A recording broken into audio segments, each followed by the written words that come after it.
Arch bishop Joseph Pamplany Ernakulam Angamaly അതിരൂപത മെത്രാപ്പൊലിത്തൻ വികാരി സ്ഥാനം ഒഴിഞ്ഞേക്കും.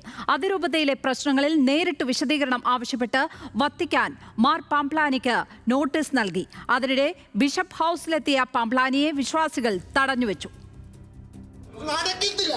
ഒത്തിരി തീരുമാനങ്ങൾ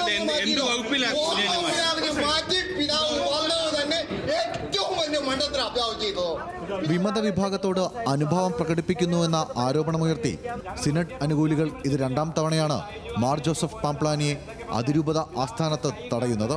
തലശ്ശേരി അതിരൂപത ആർച്ച് ബിഷപ്പിന്റെ ചുമതലകൾ ഒഴിവാക്കിയാണ് ആഴ്ചയിൽ 3 ദിവസം മാർ പാംപ്ലാനി എറണാകുളം അങ്കമാലി അതിരൂപതയിൽ വികാരി ജനറാളിന്റെ ചുമതല നിർവഹിക്കുന്നത്.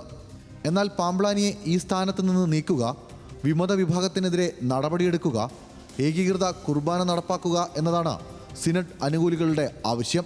കഴിഞ്ഞ തവണ തന്നെ തടഞ്ഞുവച്ചവർക്കെതിരെ സഭാ കോടതി മുഖേന മാർ പാംപ്ലാനി നടപടിയെടുത്തിരുന്നു. എന്നാൽ ഇതിനിടെ അതിരൂപതയിലെ സംഭവ വികാസങ്ങളെക്കുറിച്ച് വിശദീകരണം നൽകണമെന്ന് പൗരസ്ത്യ കാര്യാലയം തലവൻ കർദിനാൾ ക്ലോദിയോ ഗുജറാത്തി മാർ പാംപ്ലാനിയോട് ആവശ്യപ്പെട്ടു. അതിരൂപതയിലെ പ്രശ്നങ്ങളെക്കുറിച്ച് വിശ്വാസികളുടെ പരാതികൾ വത്തിക്കാന് ലഭിച്ചിട്ടുണ്ടെന്നും കത്തിൽ ചൂണ്ടിക്കാട്ടുന്നു.